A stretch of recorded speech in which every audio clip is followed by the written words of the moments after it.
As both U.S. natural gas production and consumer demand for the fuel grow, the need for pipelines increases. A lack of pipeline development creates difficulty in moving the fuel across different regions, and this constraint is a primary contributor to regional price differences. The regional differences are becoming more pronounced, with deviations over the past 2 years the largest we've ever witnessed. Hello, I'm Terry Vishwanath, the energy economist at CoBank and your co-host of Power Plays. For this conversation, we reached out to the principals at RBAC, a leading software and energy consulting company. In fact, RBAC's GPCM software is perhaps the most recognized software for predicting future regional natural gas prices, the prices that have the most influence on your cost of natural gas. For this conversation, you're going to hear from Bethel King. She's a research manager at RBAC, along with the founder of that company, Dr. Robert Brooks. As always, I'm joined by my co-host and a managing director here at CoBank, Tamara Reynolds. Hey, Tamara. Hey, Terry. The last time we had an opportunity to discuss the U.S. natural gas market was during the fall of 2022, when we faced very different market conditions. During that year, the average price of spot-delivered natural gas in the Gulf was roughly $6.50. In 2023, Henry Hub prices averaged around $2.50, and this year, barring any extreme event, we see similar prices. But this all begs the question of whether we might be experiencing the last innings for very low-priced natural gas. That's right. I've been thinking about this question for some time, wondering if we're going to face a structurally higher fuel price market in the future. In a comment I wrote last year, I noted that there were simply less opportunities for fuel switching in the power sector, and that supply bottlenecks from a light gas pipeline development cycle and underinvestment in production acreage would ultimately contribute to a very tight natural gas marketplace and much higher energy bills. And another important contributor to future scarcity pricing might be the amount of natural gas being exported and increased demand for power to address the insatiable appetite of data centers. On the export front, the U.S. has mostly operated as a natural gas island. The domestically produced supply was sufficient, or nearly sufficient with the help from Canada, to meet the nation's requirements. The limited international trade that took place mostly was cross-border pipeline balancing within North America. From a pricing perspective, domestic consumers only experienced brief periods of sustained high prices, like the one I mentioned in 2022. But the rapid shale production boom has led to the equally large development of LNG export facilities to absorb the excess. That development will fundamentally change the way domestic gas is priced. But when? You're right.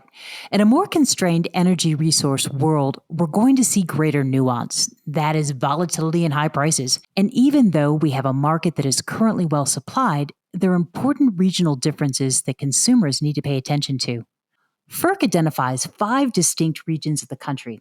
The Gulf, that's really Texas and Louisiana. These are historic supply states that are also going to be in the future really important export states.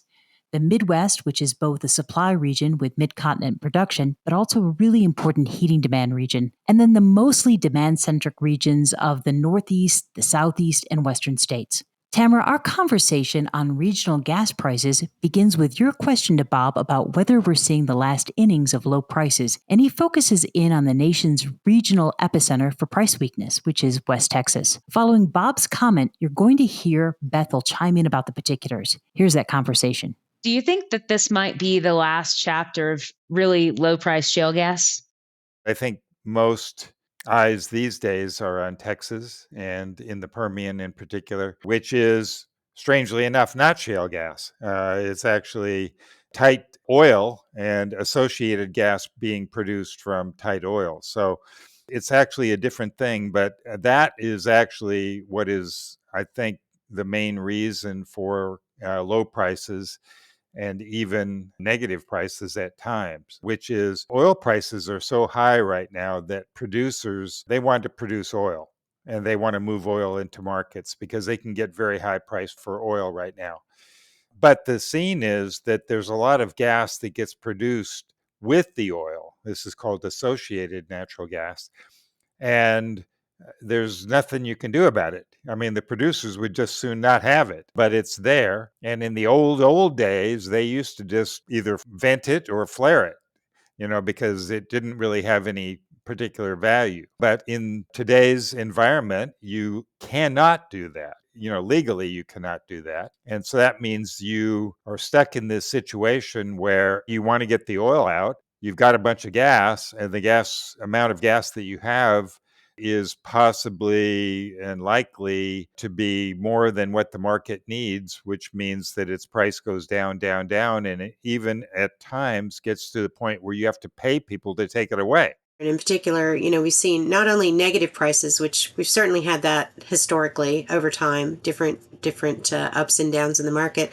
But what's kind of unique lately is that we've gone negative for the entire month. Right. Not just, a few days, cold snap or some kind of outage or something like that. But part of that has to do with so much associated gas out there. So, that gas to oil ratio is just getting larger as that field matures.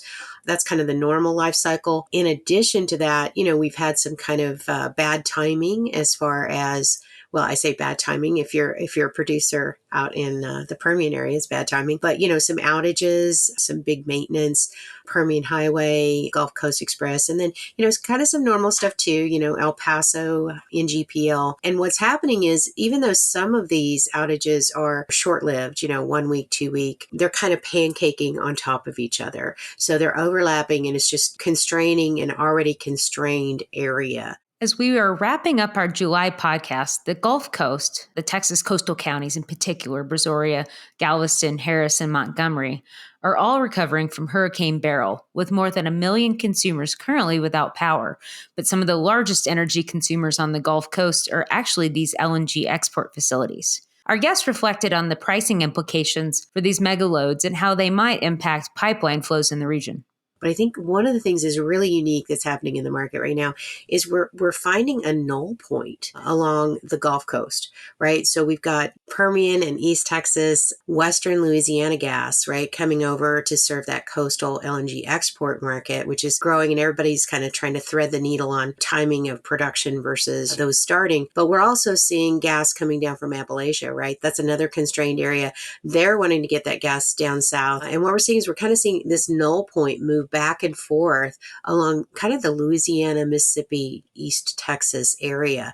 And so that's an area we've really been trying to focus on. When we saw Freeport go down before, what we saw is it pushed the East Texas, Waha prices and even some of the Western Louisiana prices down. But then we saw the Eastern Louisiana prices pop because, you can't get there from here. Freeport is one of the biggest LNG export terminals in the Gulf Coast. And it had 2 out of the 3 trains there were down at one point, and I think the third one was down at another point. So the feed gas that it could take from producers was essentially zero for a while. But the more of these LNG facilities that you get, just think about this, the more that there are, just on the basis of probability, you are going to get situations that occur from time to time. If that is true, if one of them goes down and you're already sort of on that knife edge of, just too optimized, in terms of feed gas into these terminals, then you could get into that situation again where essentially you back it up because the demand is not there and there's no place to put it. If storage is basically full, then you are getting this situation where that marginal gas is worth very little or even negative to get rid of. Tamara, if you consider the Gulf region just a few decades ago when Hurricane Katrina and Rita struck, there was a terrific rally in natural gas prices on the Gulf because of the disruption in offshore supply. And in fact, as a result of that period of really high prices and volatility, a number of new natural gas storage facilities were built to act as a supply buffer or supplement when offshore production was offline. What Bob and Bethel are talking about is the fact that these facilities can now act to absorb some of the gas when these LNG facilities are not available. The more flexible characteristics of these storage facilities really meets a use case that wasn't envisioned when they were built. But more generally, the domestic market looks vastly different than it did before the shale boom. The country produces almost double the amount of natural gas it did back in 2006, and total exports now account for 1/5 of that production. In the next 5 years, upwards of 90% of gas demand growth could come from LNG exports, with perhaps as much as 1/3 of U.S. domestic production reserved for international trade. This means that all the production basins will attempt to flow gas to the Gulf. The Marcellus Shale is the nation's largest natural gas basin, lying underneath about 90,000 square miles of Pennsylvania, New York, and West Virginia. But it's pretty far afield where this incremental gas is going to be consumed. Bob reflects on what's happening here. As Bethel indicated, that some of the gas that feeds these projects, in particular the ones in Louisiana, but in Texas as well, originates in the Appalachian area. So this is Marcellus gas or Utica gas. But the problem is that the pipeline takeaway capacity from north to south is limited. And because it crosses state boundaries, that means that in order to increase that, you would have to get permits from national government agencies. And we know that that is very difficult these days. The industry is not particularly interested in even trying to do that anymore because it's very costly and they can spend hundreds of millions of dollars and then have the thing stop. There's, a lot of things that are bad. One of the things that I've noticed is there's at least some interest in trying to get around this by intrastate pipeline development. This is something, of course, in Texas that happens a lot. And that's one reason why, you are able to develop a Gulf Coast LNG export industry fed by Texas gas, because you don't have to go outside of Texas to build your supply and your supply chain.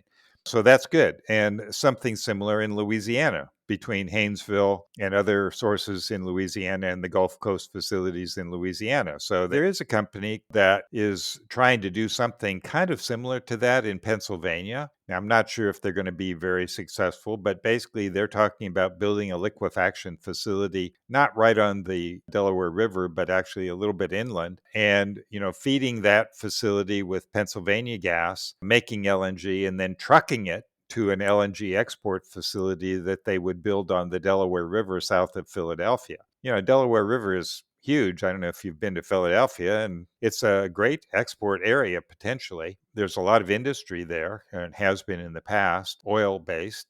Theoretically, you could build an LNG export facility there. This idea that you're kind of teasing out there, which is, you're talking about hyper regionalization. We're seeing a dearth of interstate pipelines, but the intrastate activity in Louisiana and Texas is off the charts.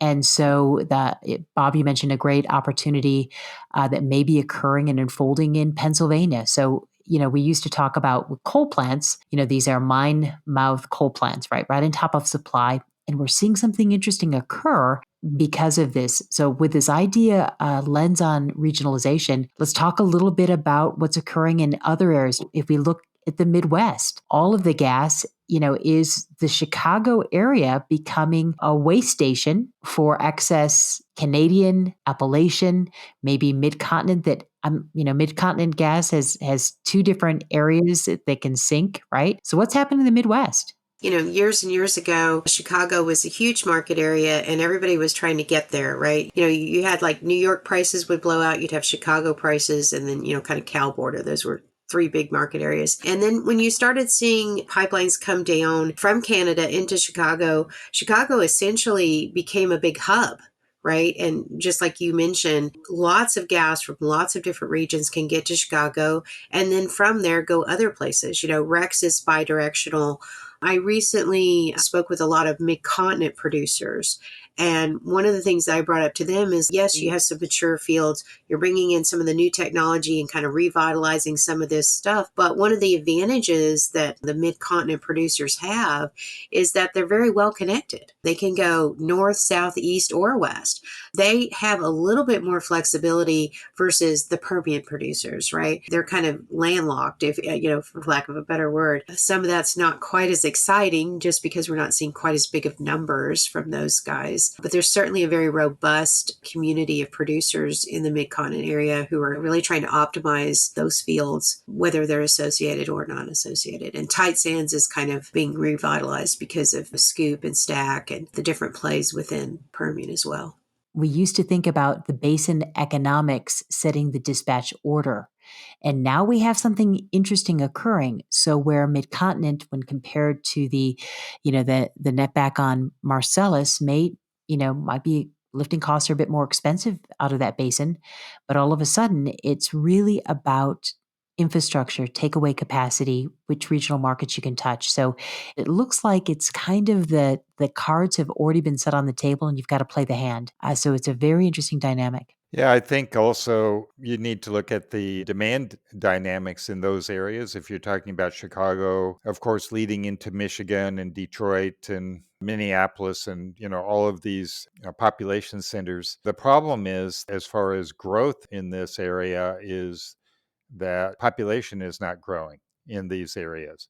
Okay, so you have, to some degree, I think there's been a substantial move towards the south as far as people are concerned. So you don't have as much demand in these areas as you used to, in particular Michigan, but also Illinois. You've got plenty of supply. I mean, you've got lots of Canadian gas still gets into that area. And something that's happened since the development of Marcellus and Utica is that there's gas in the east pushing also westward. So there's more supply available to the Midwest, but you've had to some degree also a reduction in industrialization in these areas, and industry has moved south also. So I think demand is down. So I think that has created a situation where, let's say, the Chicago hub and some of the other hubs there, though well supplied, they're not as important in the overall picture as they were maybe 10 years ago.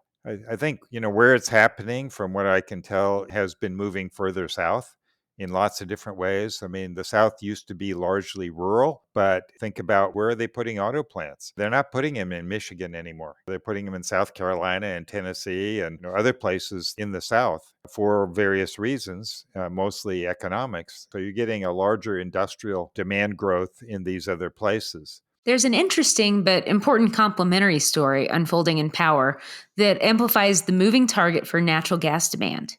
Data centers are one of the fastest growing industries worldwide. While the national level growth estimates are significant, it is even more striking to consider the geographic concentration of the industry and the local challenges this growth can create. Today, 15 states account for 80% of the national data center load, with data centers estimated to comprise a quarter of Virginia's electric load in 2023. That megaload for power plants is also moving south. What are the implications for natural gas of growing power demand? A few years ago, everyone was predicting that gas-fired electric demand was going to go down because of renewables and, efficiencies. So I think that the dynamics have changed, not just from a population standpoint, but also just the usage. And of course, one of the hot topics we're seeing is data centers and artificial intelligence. Years ago, we heard a lot about data centers, and we didn't really see a big impact on that because things got more efficient as technology got better. They kind of offset each other. My question is, are we going to see the same thing for this big push for artificial intelligence and the electric needs that it's going to have at the same time that we're trying to retire some of these inefficient plants? Terry and I have talked a lot about some of those aspects, especially the electrification piece that you mentioned. There's varying degrees of sort of efficiency when it comes to gas plants from the power supply side. So, I think ultimately the only thing that we're seeing right now getting built in the co-op space has been gas-fired units. And I think you're seeing less combined cycle units just because they're a little bit less flexible than you might see a single cycle unit or maybe a reciprocating engine type unit. But I think that is definitely what people are planning for as they think about how they meet some of that growing demand and think about, what the next several years look like. Of course, barring any limitations from proposed or pending EPA legislations. If you have some co-ops out there in West Texas, I think there's a source of gas that you could use for those units, by the way. And that might keep those prices from going negative, but it's probably pretty cheap gas for anything you might have out there in the Permian. Yeah, that's a great point. Maybe a year ago, early 2023, a lot of producers had sort of internalized the idea of peak fossil fuel demand. And I know Terry and I had talked about that at length. Are you guys seeing a reversal on this view, or what's sort of the outlook there? Our longer term forecast is, even with a growing population and growing GDP over the next 30 years, we basically have all of the sectors except for power to be more or less flat. So the question is, as a result of Bethel's group's research in some of these new demand centers, how might that affect electricity demand in general, and then how much of that new electricity demand could be and might be and likely would be actually satisfied by using natural gas. Mexico is still a growing economy, and so demand in Mexico is increasing. But, this is just North America. But once you start talking about the world, you get into a very different picture and a very interesting picture, because it's actually not that different, and maybe even more. The trend of lower demand growth and so forth, and lower demand in total in Europe is pretty well established as far as natural gas is concerned. China has a middle income economy and a lot of demand for gas, and they produce a lot of their gas. They get some pipeline gas from Russia. They might get more gas. They get some pipeline gas from Central Asia. But they also have like 20 or so import terminals for LNG, and I think they're planning on building another 15 or 20.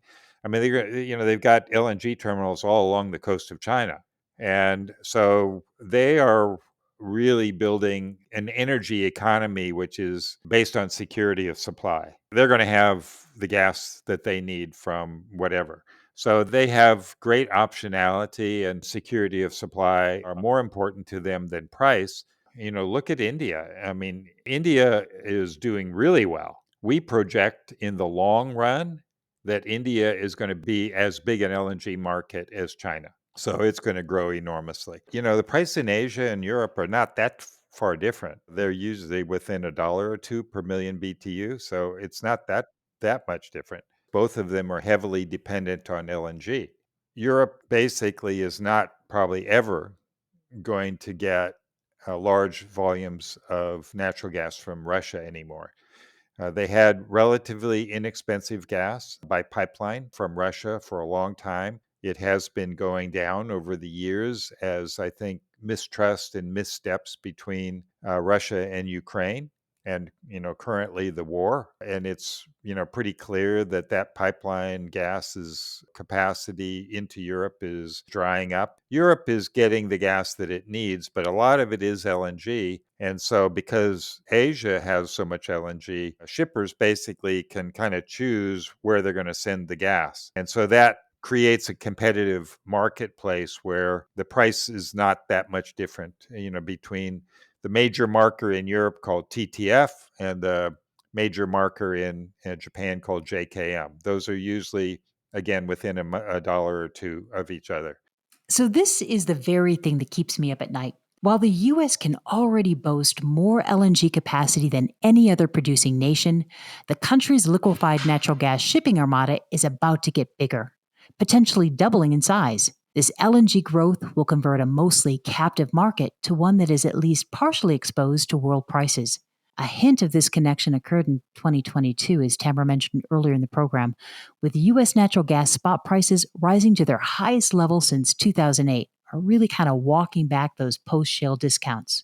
Basically, I think it's domestic issues that are determining Henry Hub price and other prices, and they're not being determined by these international prices, and are not going to be determined by these international prices probably within the next several decades. You've got big pockets of very prolific production, and then you've kind of got a moving target population, electrification going on with these different regional markets. And I think, people are trying to say, what kind of brownfield development, what kind of gathering systems, what kind of intrastate systems can I either build or utilize in order to serve these markets that are close to me, and save myself some of this pancaking of rates to go such long distances. But right now we're kind of a little bit ahead on the supply curve as we wait for some of those international markets to come in. Good to be in infrastructure these days, for sure. Yeah, it's kind of swinging back to that, I think. I think that's kind of the exciting area in the next couple of years is the infrastructure. Transportation, processing, and storage, I think, are going to be interesting in the next few years.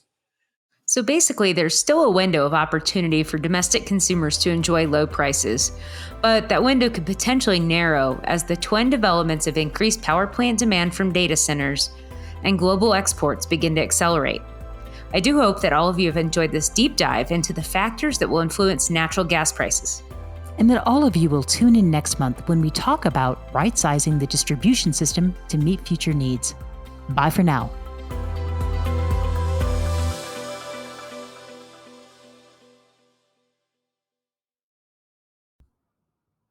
CoBank's Power Plays podcast is intended for informational purposes only, and the information should not be used without CoBank's express written permission.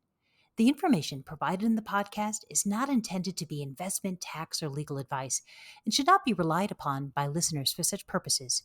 The information contained has been compiled from what CoBank regards as reliable resources. However, CoBank does not make any representation or warranty regarding the content and disclaims any responsibility for the information, materials, third-party opinion, and data included in the podcast. In no event will CoBank be liable for any decision made or actions taken by anyone, person or persons, relying on information contained in this podcast.